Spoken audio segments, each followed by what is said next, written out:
قوم سبت کا ذکر فرمایا اللہ نے. ہفتے والے دن کچھ لوگ نافرمانی کرتے ہیں. ہمارے بھی ہیلے بہانے ہیں نا آج کل کاروبار میں. تو اسی سپارے کی آیت نمبر 65 کے اندر اللہ تعالیٰ نے حضرت داؤد کی قوم کا ذکر کیا کہ اللہ نے انہیں حکم دیا تھا کہ ہفتے والے دن مچھلیاں نہیں پکڑنی. تو وہ کہتے تھے چلو ہاتھ لگا کے نہیں پکڑنی, ہاتھ لگا کے. وہ ہمارے لوگ ہیلے بہانے تلاش کر لیتے ہیں نا.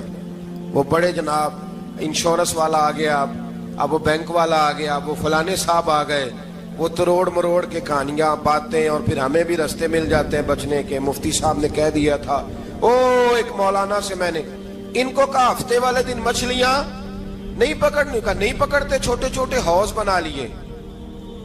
تو مچھلیاں زیادہ آتی تھی اس دن, یہ بھی اللہ کی قدرت تھی. نماز کے وقت گاہک زیادہ آتے ہیں, یہ اس کی قدرت ہوتی ہے. تو وہ مچھلیاں حوض میں جمع ہو جاتی ہیں. یوں سمجھ لیں کہ جال انہوں نے لگا لیے ہوئے تھے, تو جال میں وہ پھنستی رہتی تھی, حوضوں میں آتی رہتی تھی. ہفتے کو نہیں پکڑتے تھے, اتوار کو پکڑ لیتے تھے. تو پھر اللہ نے انہیں سزا دی. فرمایا تماشے کرتے ہو اللہ کے حکم کے ساتھ. کیا سزا دی؟ فَقُلْنَا لَهُمْ كُونُوا قِرَادَةً خَاسِئِينَ. فرمایا بندر بن جاؤ دھتکارے ہوئے. جو رزق حرام طریقے سے کماتے تھے رب انہیں بندر بنا دیتا تھا. ابھی بھی میں نے دیکھے ہیں بڑے بڑے تاجر پاگلوں جیسی زندگی گزار رہے ہیں. نفسیاتی طور پہ سکون نہیں ہے, کروڑوں روپیہ پڑا ہے. کیوں؟ اس لیے کہ رب کے بتائے ہوئے طریقے کے مطابق تجارت نہیں کرتے. آگے ایک اور دلچسپ بات آ گئی. بنی اسرائیل کے اندر نا ایک شخص نے اپنے چچا کو قتل کر دیا جائیداد کے لیے. یہ دیکھیں کب سے لوگ جائیداد کے لیے قتل کرتے آ رہے ہیں. چچا کو قتل کر دیا, اور قتل کر کے حضرت موسیٰ علیہ السلام کے پاس آئے کہ میرے چچا کو کسی نے قتل کر دیا ہے, تو بتائیں کیا کرنا ہے. تو آپ نے فرمایا کہ گائے ذبح کرو, اور اس کا ایک ٹکڑا مقتول کو مارو, مرنے والے کو. وہ خود اٹھ کے بتا دے گا مجھے کس نے قتل کیا ہے. اب ارادہ نہیں تھا گائے ذبح کرنے کا, تو بہانے کرنے لگے. ارادہ نہیں نہ ہوتا تو پھر کیا ہوتے ہیں, کہنے لگے گائے کس طرح کی ہو, بوڑھی ہو کہ بچی ہو, رنگ کیسا ہو, جوان ہو کہ چھوٹی ہو, حال میں ایک دفعہ چلنا سیکھ گئی ہو یا ابھی نہ سیکھی ہو. تو بتاتے گئے تو رب بھی شرطیں بیان کرتا گیا. گہرے زرد رنگ کی ہو, حال کے اندر اسے نہ چلایا گیا ہو, پانی نہ نکالا گیا ہو, نہ بچی ہو نہ جوان ہو, اس کے درمیان ہو. یہ ساری شرطیں کہاں پائی جاتی تھی؟ حضرت موسیٰ علیہ السلام کی قوم کا ایک شخص تھا جو اللہ کا ولی تھا. وہ جب انتقال کرنے لگا نا, اللہ اکبر, دیکھو رب ولیوں کی اولادوں پر بھی کتنا فضل فرماتا ہے. وہ جب انتقال کرنے لگا تو ایک اس کے پاس چھوٹی سی بچیا تھی, گائے کی بچی. اس نے جنگل میں چھوڑ دی. کہنے لگا یا اللہ میں تیرے نام پہ چھوڑتا ہوں, میرا بچہ جوان ہو جائے تو اسے دے دینا, اور تو سرمایہ ہی کوئی نہیں. بچہ بڑا ہوا تو بچہ بھی بڑا نیک تھا, اپنی ماں کا بڑا فرما بردار تھا. اس کی ماں نے کہا بیٹا تیرے باپ نے ایک گائے چھوڑی تھی. تو بچہ جنگل میں گیا اور جا کے کہنے لگا اے اللہ میری گائے مجھ سے ملا دے. تو رب کریم نے وہ گائے واپس کر دی. وہ گائے گھر لے آیا. اب وہ کہنے لگا اماں بیچ دوں, تو اماں کہنے لگی بیٹا میرے پوچھے بغیر نہ بیچنا. کئی دفعہ گاہک لگے, پر اس نے کہا جب تک میری اماں نہ کہے گی میں بیچوں گا. ادھر بنی اسرائیل والے شرطیں جتنی گائے کے بارے میں پوچھ چکے تھے وہ ساری اسی گائے میں پائی جاتی تھی. تو یہ ڈھونڈتے ڈھونڈتے وہاں پہنچ گئے. تو کہنے لگے گائے چاہیے. تو اس نے کہا بھی تمہاری مرضی سے نہیں, قیمت میری مرضی کی. ایک مفسر نے تو یہاں تک لکھا ہے کہ اس نے کہا گائے ذبح کر کے نا, تو جتنا گائے کے اندر گوشت ہوگا نا اتنا ہی کھال کے اندر تو مجھے مال بھر کے دو گے, اتنے سکے بھر کے دو گے, اتنی اشرفیاں بھر کے دو گے, تو پھر تمہیں گائے دوں گا. تو پھر یہ گائے انہیں ملی اور یہ گائے لے کر کے آئے. زیادہ سوالات نہ کرتے تو زیادہ الجھتے نہ. ہم بھی دین کے معاملے میں بڑے سوال جواب کرتے ہیں, اتنا سوال کریں جتنی اس کی ضرورت ہے. ان لوگوں نے سوالات زیادہ کی ہو تو پھر الجھ زیادہ گئے. تو میرے بھائی اس کا ذکر بھی اللہ تبارک و تعالیٰ نے پہلے پارے کے اندر بیان فرمایا. پھر اللہ کریم نے فرمایا کہ کچھ ایسے لوگ بھی ہیں یہودیوں میں سے جن کا دعویٰ ہو گیا ہے کہ ہم اللہ کے بڑے پیارے ہیں. فرمایا یہ صرف ان کے منہ کی باتیں ہیں, یہ تو قیامت میں پتہ چلے گا نا کہ اللہ کا پیار کس کے ساتھ زیادہ ہے. اور پھر یہ بھی یہودیوں نے دعویٰ کیا ہے. اسی پارے میں اللہ فرماتے ہیں کہ ان کا دعویٰ ہے کہ ہم اللہ کے بڑے پیارے ہیں, جنت میں ہم ہی جائیں گے, تو اللہ فرماتے ہیں پھر مرنے کی دعا تو کرو, جنت میں تو مر کے جانا ہے نا. لیکن رب فرماتے ہیں یہ کبھی مرنے کی دعا نہیں کریں گے, اس لیے کہ انہیں پتہ ہے کہ ہم نے آخرت کے لیے کیا بھیجا. لے جی پہلا حکم آ گیا یا ایھا الذین آمنوا کہہ کے, پہلی آیت قرآن پاک کی پہلے سپارے میں پہلی آیت جس میں اللہ نے کہا یا ایھا الذین آمنوا. تو پہلا حکم آمنوا کہہ کے آیت نمبر 104 میں جو اللہ نے حکم دیا ہے نا, وہ نبی پاک کی تعظیم کا حکم ہے. پہلا حکم ہی اللہ نے حضور کی عزت اور ناموس کا ارشاد فرمایا. پہلا اس ترتیب کے لحاظ سے وہ ہوا یہ کہ جب نبی پاک کو بات ارشاد کرتے تو صحابہ کرام اٹھ کے عرض کرتے رائینا یا رسول اللہ, حضور سمجھ نہیں آئی ذرا رعایت کر دے. تو یہودیوں کی عبرانی زبان کے اندر نہ ذرا کھینچ کے پڑھتے تھے رائینا, تو اس کا معنی بنتا تھا معاذ اللہ اے ہمارے چرواہے. بکریاں چرانے والے کو بھی وہ رائینا کہتے تھے. تو جب صحابہ یہ کہنے لگے تو اللہ نے منع ہی کر دیا, فرمایا میرے محبوب کے غلاموں اس لفظ کے پیچھے چھپ کے, اس لفظ کے پیچھے چھپ کے لوگ میرے نبی کی بے ادبی کر جاتے ہیں. تو جس لفظ کا کوئی ایک معنی بے ادبی والا بنتا ہو وہ لفظ بھی میرے نبی کے لیے نہ کہو. لفظ وہ والے کہو جس میں کوئی بے ادبی کا معنی نکلے نہ. یہاں لوگوں نے بڑے بڑے لفظ نہیں بول دیے, پھر کہتے میرا مطلب یہ تھا, میرا مطلب وہ تھا, تو تو نے وہ لفظ بولا کیوں جس کا کوئی غلط مطلب بھی نکل سکتا تھا. اللہ نے فرمایا یا ایھا الذین آمنوا لا تقولوا رائینا, اے ایمان والو رائینا کہو ہی نہ. تو یا اللہ کیا کہیں, فرمایا وقولوا انظرنا, تم کہو یا رسول اللہ ایک نظر فرمائیے. انداز دیکھیے, انظرنا ایک نظر. تو ہمارے بزرگ تو پہلے ہی بڑے پیار والوں نے کہہ دیا یا رسول اللہ انظر حالنا. کہتے کہاں سے لاتے ہو جملے؟ میں نے کہا اللہ کی کتاب سے. یا رسول اللہ انظر حالنا یا حبیب اللہ اسمع قالا. تو تم کہو انظرنا, محبوب نظر کرم کرے, واسمعوا, اور کیا ضرورت ہے دوبارہ پوچھنے کی؟ اللہ کہتا ہے پہلے ہی دھیان سے سنا کرو, پہلے ہی واسمعوا, پہلے ہی احتیاط سے سنو. وللکافرین عذاب الیم, اور کافروں کے لیے دردناک عذاب ہے. لے جی اسی پارے میں اللہ تبارک و تعالیٰ نے پھر اہل یہود کا ذکر کیا. تو یہود کہنے لگے کہ ہم حضرت ابراہیم کے ماننے والے ہیں. تو اللہ کریم نے وہ بھی ذکر کیا کہ میں نے تو ابراہیم کو آزمایا ہے. وَإِذِ ابْتَلَىٰ إِبْرَاهِيمَ رَبُّهُ بِكَلِمَاتٍ فَأَتَمَّهُنَّ, ہم نے ابراہیم کو کچھ چیزوں سے آزمایا ہے, وہ ہماری آزمائش پہ پورے اترے. قَالَ إِنِّي جَاعِلُكَ لِلنَّاسِ إِمَامًا, تو پھر ہم نے انہیں کہا کہ ہم آپ کو پوری دنیا کا امام بنائیں گے.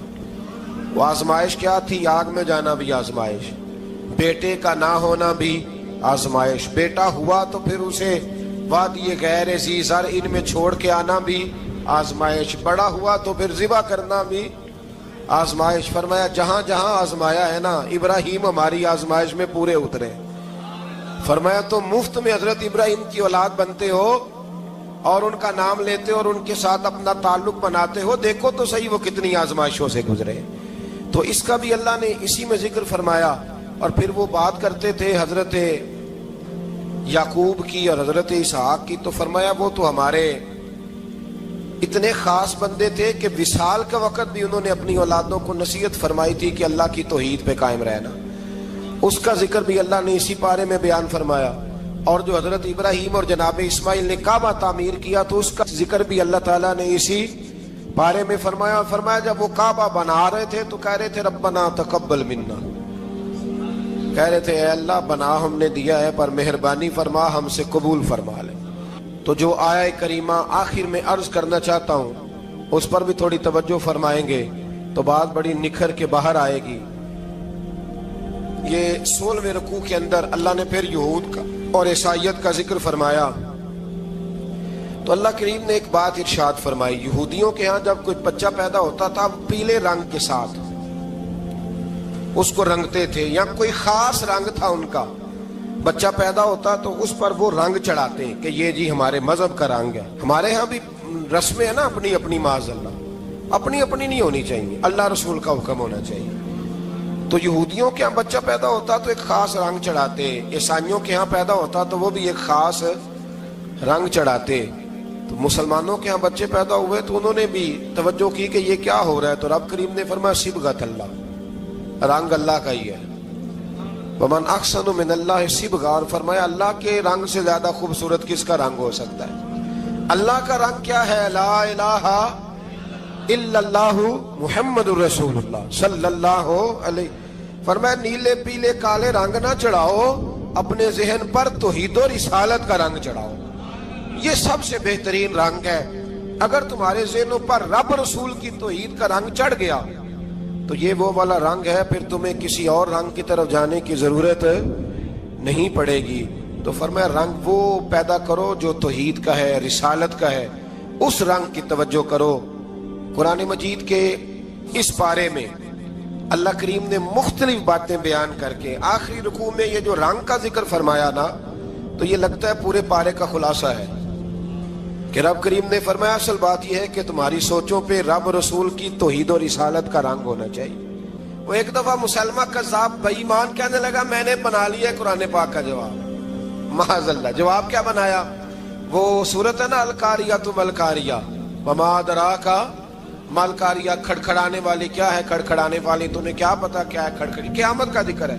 کہنے لگا میں نے اس جیسی صورت بنا لیا. تو کیا بنایا؟ الفیل ملفیل، وما ادراک ملفیل. کہنے لگا ہاتھی، تمہیں کیا پتا کیا ہاتھی؟ تم کیا جانو کیا ہاتھی؟ تو پاس جو اس کے اپنے بیٹھے تھے نا چیلے، کہنے لگے چپ کر جا، سارے زمانے کو پتا ہے ہاتھی کیا ہوتا ہے. تو پاگل ہے، اس کے دو کان ہوتے ہیں، ایک سونڈ ہوتی ہے، چار اس کے پیر ہوتے ہیں. بیوقوف آدمی قرآن کا مقابلہ کرنا ہے تو کچھ چج کے ساتھ کر. پاگلوں کی طرح مقابلہ کرے گا، جوتے کھائے گا بھی، ہمیں بھی پڑھوائے گا. تو قرآن مجید کا کوئی مقابلہ کر سکا؟ تو اس آیہ مبارکہ میں اللہ نے کافروں کو یہ کہا اگر مقابلہ نہیں کر سکتے تو پھر اللہ سے ڈرو، ورنہ دوزخ میں ڈالے جاؤ گے، وہ جس کا ایندھن آدمی اور پتھر ہے، اور بنائی بھی کافروں کے لیے گئی ہے. اعدت للکافرین، جہنم کس کے لیے بنائی گئی ہے؟ کافروں اور منافقوں کے لیے. مسلمانوں کے لیے بنائی گئی. مسلمان مرضی سے چھلانگے لگائیں تو ان کی موج ہے، ورنہ ان کے لیے جہنم، ان کے لیے اللہ نے جنت بنائی ہے. اور یہ بات کرتے ہی رب کریم نے فرمایا اے محبوب علیہ الصلوۃ والسلام، مومنوں کو خوشخبری دے دیں کہ اللہ نے ان کے لیے جنت بنائی ہے، اس میں باغات ہیں، انہیں رزق دیا جائے گا کھانے کے لیے، اور اس میں انہیں پاکیزہ بیویاں دی جائیں گی، اور پھر وہ اس میں ہمیشہ رہیں گے، انہیں اس سے نکالا نہیں جائے گا. آگے جو آیات کریمہ ہے نا، اس کے اندر اللہ تبارک و تعالیٰ نے فرمایا ہے کہ اللہ حیا نہیں کرتا سمجھانے کے لیے مچھر کی مثال بھی دینی پڑے. فرمایا قرآن سے کچھ لوگ ہدایت حاصل کرتے ہیں اور کچھ گمراہ ہو جاتے ہیں. جب لوگ اپنی مرضی کی تشریحات چاہتے ہیں تو گمراہ ہوتے ہیں، اور جب قرآن کو رسول اللہ صلی اللہ علیہ وسلم اور امت مسلمہ کی تشریحات کی روشنی میں سمجھتے ہیں تو پھر اللہ ہدایت عطا فرماتا ہے. پھر اللہ تبارک و تعالیٰ نے آگے ارشاد فرمایا حضرت آدم کی پیدائش کا واقعہ. کچھ مفسرین نے لکھا اللہ نے مشورہ کیا تھا فرشتوں سے، وَإِذْ قَالَ رَبُّكَ لِلْمَلَائِكَةِ إِنِّي جَاعِلٌ فِي الْأَرْضِ خَلِيفَةً. لیکن کچھ مفسرین کہتے ہیں کہ اللہ کو ضرورت نہیں فرشتوں سے مشورہ کرنے کی. اللہ نے فرشتوں سے مشورہ نہیں کیا، بلکہ رب نے انہیں آگاہ فرمایا تھا کہ میں لگا ہوں زمین پہ اپنا نائب بنانے، میں خلافت دینے لگا ہوں زمین پہ. اب یہ تو دینے والی کی مرضی ہے نا اس نے کس کو دینی ہے، یہ تو دینے والے کی مرضی ہے نا اس نے. تو کچھ لوگ کہتے ہیں کہ دینے والے سے زیادہ ہمیں پتہ ہے. تو فرشتوں کو بھی یہ اجتہادی خطا ہو گئی، کہنے لگے یا اللہ اسے نہ بنانا، یہ فساد کرے گا، یہ خون ریزیاں کرے گا. تو اللہ نے فرمایا جو میں جانتا ہوں وہ تم. اللہ اکبر. امام راضی فرماتے جب رمضان آتا ہے تو اللہ فرشتوں سے کہتا ہے ذرا یہ کھول کے دروازے دیکھو نا یہ زمین پہ کیا کر رہے ہیں. تم تو کہتے تھے فساد کریں گے اور یہ سارے تراویحیں پڑھ رہے ہیں. تم تو گویا کہتے تھے فساد کریں گے اور یہ تو دیکھو گویا رمضان کے روزے رکھ رہے ہیں، یہ تو میری یاد میں نکلے ہوئے ہیں. تم کچھ کہتے تھے اور دیکھو میں نے تمہیں کہا تھا نا جو میں جانتا ہوں وہ تم. اللہ نے پھر حضرت آدم علیہ السلام کو تمام زمانے کے علوم عطا کیے، علم سکھا لیا. تو فرشتوں سے کہا تم بھی ان چیزوں کے نام بتاؤ، تو وہ بتا سکے نہیں. اللہ نے فرمایا اب اس طرح کرو آدم کو سجدہ کرو. سب نے سجدہ کیا سوائے وہ. کہنے لگا یا اللہ صرف تجھے ہی کرنا ہے. کرنا بھی صرف اللہ کو چاہیے، پر رب کے آگے بھی جھکنا چاہیے، اور جس کے سامنے رب جھکائے نا وہاں بھی. اور یہ جو عاجزی ہے نا، یہ جو جھکنا ہے یہ علم کے آگے ہے. ہماری مصیبت یہ ہے کہ ہم علم کے آگے بھی گردن جھکانے کو تیار نہیں ہوتے، وہاں بھی ہم خود عالم فاضل بن جاتے ہیں۔ تو فرمایا کہ سب سے کہا سجدہ کرو، سب نے سجدہ کیا سوائے ابلیس کے، تو پھر ہوا کیا؟ وکان من الکافرین، وہ کافروں میں سے ہو گیا۔ پھر اللہ نے حضرت آدم کو اور جناب حوا کو نا مقام دے دیا جنت میں رہنے کے لیے، اور کہا سارا کچھ کھانا، درخت کے قریب نہ جانا۔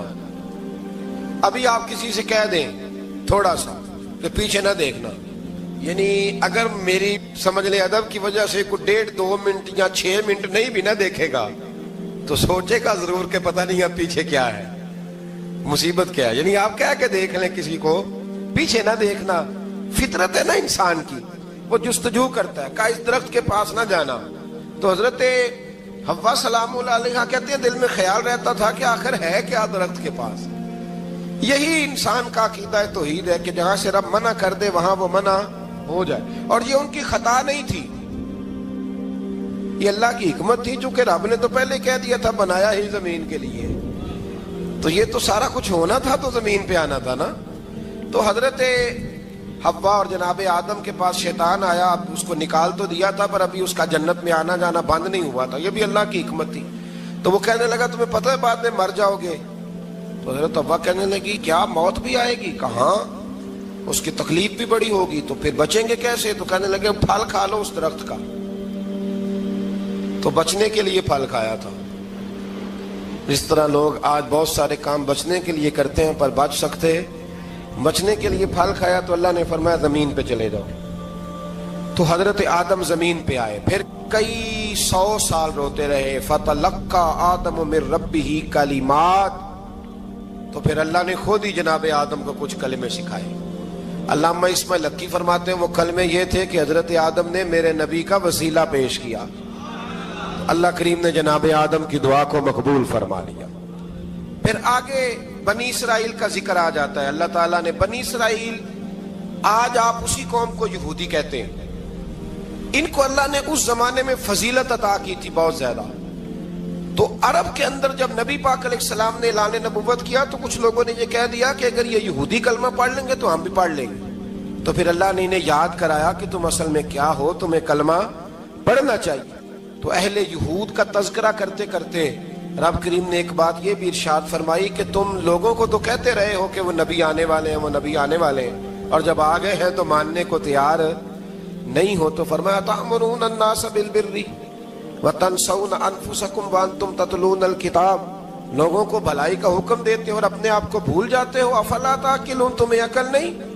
پھر اللہ نے انہیں یہ بھی یاد کرایا کہ یاد کرو وہ زمانہ کہ جب فرعون نے خواب دیکھ لیا تھا کہ کوئی بچہ اس کی سلطنت کو تباہ کرے گا، تو پھر اس نے تمہارے بچوں کو ذبح کرانا شروع کیا اور تمہاری بیٹیوں کو چھوڑتا تھا۔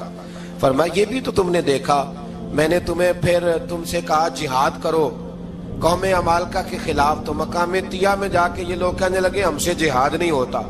اللہ نے انہیں ایک میدان میں قید کر دیا۔ بڑی دلچسپ بات، قید تو لوگ ہوتے ہیں نا چار دیواری میں، تو اللہ نے بنی اسرائیل والوں کو جب انہوں نے کہا جہاد نہیں کریں گے تو اللہ نے میدان میں قید کر دیا۔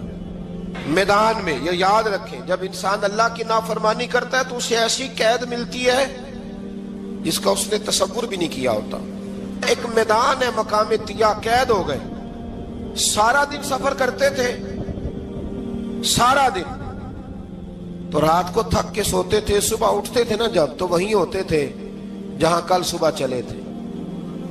تو رب جب کسی کو قیدی بناتا ہے تو اسے زنجیروں کی، سلاخوں کی ضرورت، دعا فرمائے اللہ تبارک و تعالی غموں سے نجات عطا فرمائے، یہ دعا فرمائے۔ ایسی قید دیتا ہے کہ جس سے پھر چھٹکارا ہو سکتا۔ تو بنی اسرائیل کا بہت زیادہ تذکرہ اس بارے میں اللہ تبارک و تعالی نے پھر بیان کیا، اور پھر کہا کہ انہیں جو حکم دیا جاتا تھا یہ اس کی سرتابی کرتے تھے، پھر اللہ نے ان پر ذلت نازل کر دی اور یہ ہمیشہ اس کا شکار رہے۔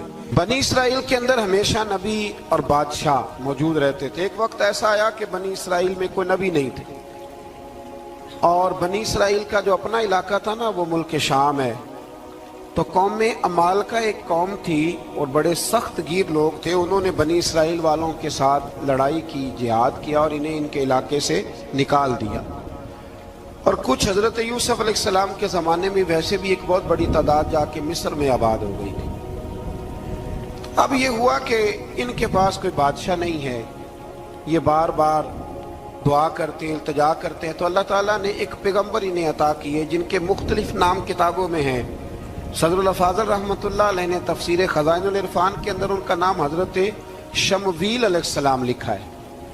حضرت شمویل علیہ السلام کو اللہ تعالیٰ نے نبوت عطا فرمائی، اور جب حضرت شمویل علیہ السلام اللہ کے نبی ہوئے، بنی اسرائیل والوں کو یقین آیا کہ اللہ نے الحمدللہ ہمیں ایک نبی کے جھنڈے تلے جمع کر دیا ہے، تو پھر انہوں نے کہا کہ آپ ہمارے سامنے ایک بادشاہ بھی مقرر کریں تاکہ ہم اس کی سرپرستی میں جہاد کریں۔ جب انہوں نے یہ بات کی تو اللہ تبارک و تعالیٰ نے حضرت شمویل علیہ السلام کے ذمے لگایا۔ تو ایک اس زمانے میں اللہ کے نیک بندے تھے، جناب طالوت علیہ السلام ان کا نام تھا، تو حضرت شمویل علیہ السلام نے انہیں کہا کہ اللہ کریم نے نا تمہارا بادشاہ طالوت کو بنایا ہے، ان کا نام بھی قرآن مجید نے ذکر فرمایا ہے۔ تو بنی اسرائیل کے لوگ کہنے لگے یہ تو غریب آدمی ہے، وہ بکریاں چرایا کرتے تھے، لیکن علم میں بڑے پختہ تھے، وجود میں بڑے طاقتور تھے، تو کہا کہ یہ تو غریب آدمی ہے، تو ہم تو زیادہ حق رکھتے تھے کہ ہمیں بادشاہ بنایا جائے۔ تو حضرت طالوت علیہ السلام کے بادشاہ بننے کے بعد حضرت شمویل علیہ السلام نے جو بات کی، اللہ کریم نے اسے قرآن مجید میں بیان فرمایا۔ رب فرماتا ہے بسطۃ فی العلم والجسم، اسے اس لیے تمہارا بادشاہ بنایا گیا ہے کہ اسے ہم نے کشادگی دی ہے، علم میں بھی اور جسم میں بھی۔ بڑے ماشاءاللہ موٹے تازے تھے، وجود بڑا طاقتور تھا۔ کچھ موٹے تازے ہوتے ہیں پر طاقتور نہیں ہوتے، موٹے تازے بھی تھے اور طاقتور بھی تھے۔ فرمایا کہ وجود میں بھی طاقت ہے اور علم میں بھی اللہ نے انہیں وسعت عطا فرمائی۔ تو بنی اسرائیل والے کہنے لگے جی نہیں جی کوئی بندہ اور آ جائے، یہ ہمارا بہت بڑا مسئلہ ہے نا جی، ہر ایک کی مرضی کی نہ تو بات ہو سکتی ہے اور نہ ہر بندہ ہر ایک کی مرضی پر پورا۔ کہنے لگے نہیں جی کوئی اور ہونا چاہیے تھا، ہمیں کیسے پتا چلے گا کہ اللہ نے مقرر کیا ہے؟ بڑی خاص بات ہے، اس کو سمجھیے گا، یہ سارا مضمون آپ کو ملے گا اسی پارے کے آخر میں، آپ پڑھیں گے نا جی تو یہ سارا مضمون آپ کو ملے گا، اور آپ اگر سرسری نظر سے بھی اس کا مطالعہ کریں گے نا، جہاں کے قرآن شریف کھول کے 15ویں سے 16ویں رکوع میں، آپ خوش ہوں گے کہ آپ کتنے اچھے نظریے اور عقیدے کے ماننے والے ہیں۔ تو جب کہا نا کہ طالوت کو ہمارا بادشاہ بنایا گیا تو دلیل کیا ہے، تو قرآن کہتا ہے کہ حضرت شمویل علیہ السلام نے فرمایا کہ تمہارا ایک تابوت تھا، ایک صندوق تھا تمہارے پاس، وہ صندوق تمہارا قوم عمالقہ اٹھا کے لے گئی تھی، ان کے بادشاہ ہونے کی دلیل یہ ہے کہ اللہ تمہارا وہ صندوق تمہیں واپس کر دے گا، وہ تمہارا صندوق تمہیں واپس کر دے گا۔ اس صندوق میں کیا ہے؟ وہ حضرت آدم جنت سے ساتھ لے کے آئے تھے، اس میں تھا کیا؟ تو قرآن مجید کہتا ہے کہ اس کے اندر نا حضرت ہارون علیہ السلام اور حضرت موسیٰ علیہ السلام کے تبرکات تھے، تبرکات۔ کل میں ایک مولوی دیکھ رہا تھا بیچارہ، ایک بندہ نا مسجد نبی کے ساتھ غلاف اور شاید کوئی کفن تھا، وہ مسجد نبی کی دیواروں سے مس کر رہا تھا، تو وہ کہہ رہا تھا نہیں اس سے کیا ہوتا ہے، تبرک کوئی چیز نہیں، اچھے اعمال کی وجہ سے بندہ بخشا جائے گا۔ میں نے کہا تو مجھے ملے تو میں تجھے بخاری کھول کے دکھاؤں کہ حضرت عبد الرحمن ابن عوف جنہیں حضور نے قطعی جنتی کہا، حضور کے وجود پر کرتا دیکھ کے کہنے لگے حضور بڑا ہی سونا لگ رہا ہے، تو فرمایا تجھے چاہیے حضور مل جائے تو کیا ہی بات ہے۔ نبی پاک نے عطا کیا تو صحابہ کہنے لگے عبد الرحمن آپ کو تو ضرورت نہیں تھی، آپ کے پاس تو بڑے لباس ہیں، تو یہ کرتا حضور نے قبول کر لیا، کوئی لے کے آیا اور آپ نے مانگ لیا، تو وہ رو پڑے، کہنے لگے پہننے کے لیے نہیں مانگا، یہ حضور کے جسم سے لگ گیا ہے، میں نے کفن بنانے کے لیے مانگا ہے۔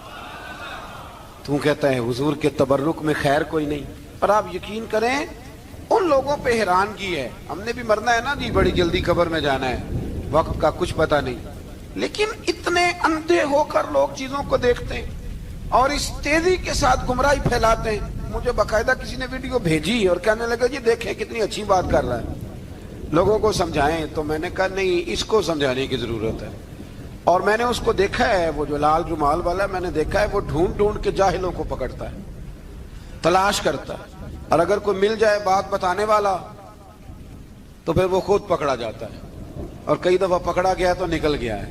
اللہ تعالی ہمیں سمجھنے کی توفیق دے، ہم سیانے ہو جائیں تو یہ دور دور تک نظر نہیں آئیں گے انشاءاللہ۔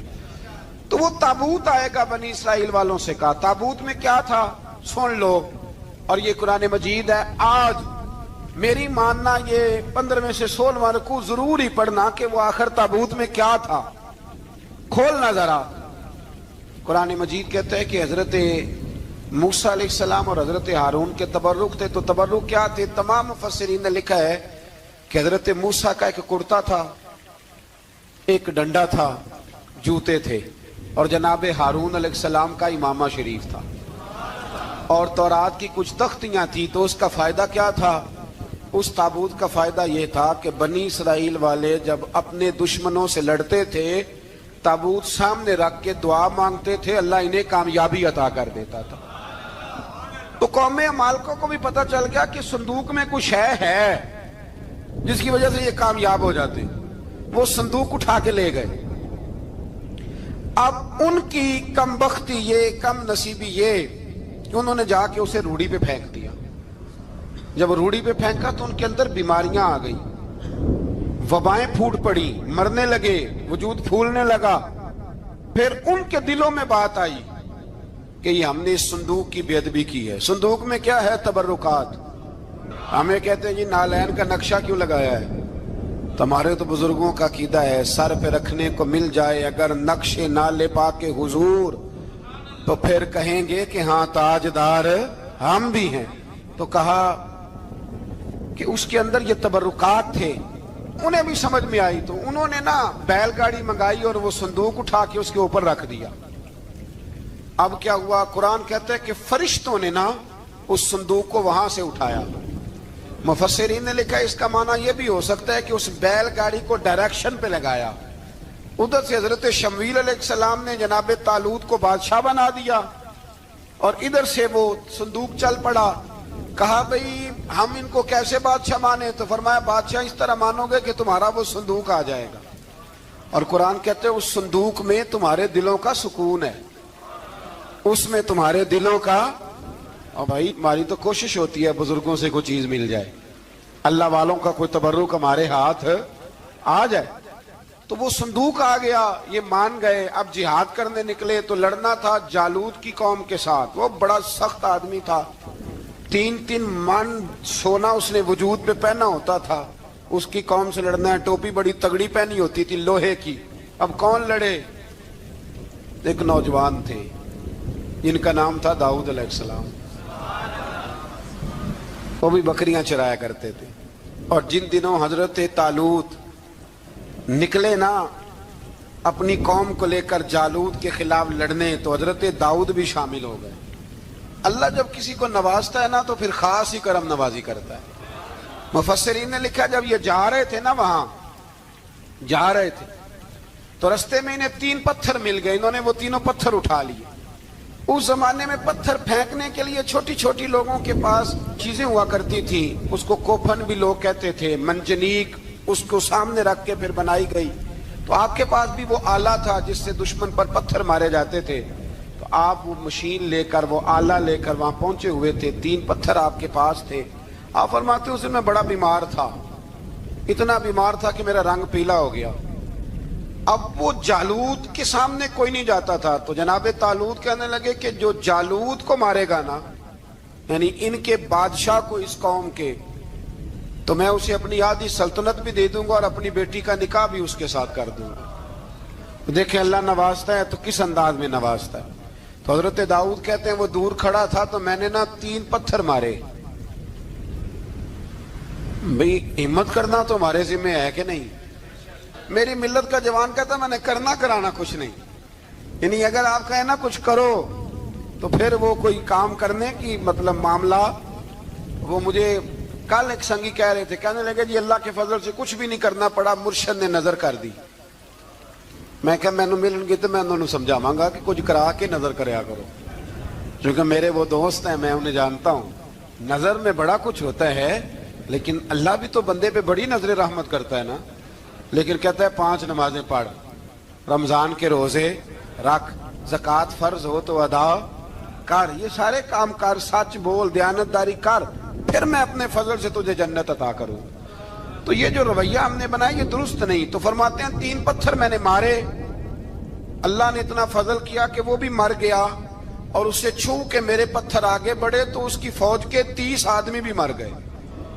3 پتھروں سے 31 بندے اللہ نے مار دیے. فرماتے اس لیے کہ ہاتھ میرے تھے اور طاقتیں میرے رب کریم کی تھی. تو حضرت داؤد علیہ السلام کے حصے میں جناب طالوت کی صاحبزادی بھی آئی, آدھی سلطنت بھی آئی. کافی سال حضرت طالوت حیات رہے, پھر ان کا وصال ہو گیا. تو ساری سلطنت حضرت داؤد کو ملی, اور پھر اللہ تبارک و تعالیٰ نے انہیں نبوت بھی عطا فرمائی. یہ دنیا میں واحد پیغمبر ہیں جو بیک وقت نبی بھی تھے اور بادشاہ بھی تھے. اور پھر اللہ نے فضل فرمایا, انہوں نے بڑی بڑی فتوحات کی. اور پھر حضرت داؤد کے صاحبزادے کا نام حضرت سلیمان علیہ السلام, پھر ان کے صاحبزادے کا نام حضرت. تو یہ ہوا کیسے؟ یہ سارا کچھ اللہ تبارک و تعالیٰ کے فضل سے ہوا, اس کے کرم سے ہوا. اب اس واقعہ سے ہمیں کیا پتہ چلتا ہے؟ ہمیں یہ پتہ چلتا ہے کہ رب جب فضل فرمائے نہ کسی پہ بھی, تو ہمیں اس بندے کو دیکھ کے راضی ہونا چاہیے, کوئی شکوہ نہیں کرنا چاہیے. اور دوسری بات یہ سمجھ لینا چاہیے کہ حکومتیں, مال, دولت یہ صرف سیاستوں سے نہیں ملتی, یہ خدا کے فضل سے ملتی. اور یہ بھی سمجھ لینا چاہیے کہ جو بزرگوں کے تبرکات ہوتے ہیں ان کی کیا ہی بات ہوتی ہے. چند باتیں ایسی تھیں کہ میرا دل کرتا تھا ان کو دہرایا جائے, اور خاص کر کے ان باتوں پر توجہ کی جائے. یہاں نا اللہ تبارک و تعالیٰ نے ان باتوں میں سے ایک بات کا ذکر فرمایا ہے. یہاں 207 نمبر جو آیت ہے نا اسی پارے کی, اس میں اللہ کریم نے فرمایا کچھ لوگ ایسے ہیں جو اپنی جانیں ہی اللہ کے حوالے کر دیتے ہیں. زندگی کا مقصد دین ہوتا ہے, لٹا دیتے. یہ نازل کب ہوئی؟ یہ آیت مبارکہ حضرت صہیب رومی کے بارے میں نازل ہوئی. حضرت صہیب رومی رضی اللہ تعالیٰ عنہ بڑے مالدار تھے. مکے سے جب چلے نا تو سارا مال مکے میں چھوڑ دیا, اس لیے کہ اللہ کے رسول مدینے چلے گئے. فرماتے ہیں پھر میں نے مال و دولت کی پرواہ نہیں کی, پھر میں نے یہ سوچا کہ میں نے اپنے حبیب کے پاس طیبہ کے لیے جب نکلا تو کفار نے, قریش مکہ نے روکا, ہم نہیں جانے دیں گے. حضرت صہیب رومی فرمانے لگے بھی سنو, میں کمزور نہیں, میں طاقتور آدمی ہوں, اور تم میں سے کوئی ایسا مائی کا لال نہیں جو تیر چلانے میں مجھ سے زیادہ سیانا ہو, تلوار چلانے میں مجھ سے زیادہ عقل مند ہو. جانا مدینے میں نے ہے. اب یہ ہے کہ تم بتاؤ میرے ساتھ تیروں تلواروں سے لڑو گے یا میں تمہیں ایک سودا بتاؤں گا, سودا کرو گے؟ قریش کہنے لگے سودا کیا ہے؟ کہنے لگے میرا بڑا مال ہے, میں مکے میں دفن کر کے آیا ہوں, تم مجھے مدینے جانے دو, میں تمہیں سارے مال کا پتہ بتا دیتا ہوں. ہزاروں لاکھوں میں تھا مال تجارت. دیکھیں جب صحابہ مدینے جاتے تھے تو کتنی قیمت دے کے جایا کرتے تھے. تم مجھے جانے دو, میں تمہیں وہاں کا پتہ بتاتا ہوں. انہوں نے کہا جی بات ٹھیک ہے, آپ پتہ بتا دیں. حضرت صہیب نے ساری زندگی کی جمع پونجی ہزاروں لاکھوں میں ساری دے دی اور مدینے کے لیے تیار ہو گئے. اللہ کریم نے اس بات کو بڑا ہی پسند فرمایا اور فرمایا وَمِنَ النَّاسِ مَن يَشْرِي نَفْسَهُ ابْتِغَاءَ مَرْضَاتِ اللَّهِ. فرمایا کچھ لوگ ایسے ہیں جو اپنی جانیں ہی بیچ دیتے ہیں اللہ کی رضا حاصل کرنے کے لیے, اپنی جانیں بیچ دیتے ہیں. نَفْسَهُ ابْتِغَاءَ مَرْضَاتِ اللَّهِ, اللہ کی رضا حاصل کرنے کے لیے اپنی جانوں کو بیچ دیتے ہیں. تو فرمایا پھر اللہ کیا کرتا ہے؟ فرمایا واللہ رؤوف بالعباد, پھر اللہ بھی اپنے بندوں پر بڑا ہی رحم فرمانے والا ہے. جب یہ سارا مال دے کے مدینے پہنچے نا تو ان کے استقبال کے لیے جناب عمر پہلے سے موجود تھے. حضرت عمر رسیو کر کے نبی کریم کی بارگاہ میں لے گئے تو فرماتے ہیں حضور نے مجھے دیکھتے ہی فرمایا صہیب زندگی میں تم نے بڑی تجارتیں کی ہوں گی, پر یہ جو تم نے سودا کیا ہے نا یہ بڑا ہی نفع والا کیا ہے. یہ جو سودا فرمایا یہ تو نے بڑا. تو دین کے لیے جب آپ کوئی کام کرتے ہیں تو یہ سودا بڑا نفع والا. ایک مضمون اور یہاں ہے 216 نمبر آیت میں, وہ بھی بڑا ہی سمجھنے والا ہے. اللہ کریم نے جب جہاد فرض کیا نا تو فرمایا کتب علیکم القتال, ہم نے تم پر قتل کرنا, قتال کرنا فرض کیا ہے. فرمایا ہو سکتا ہے تمہیں یہ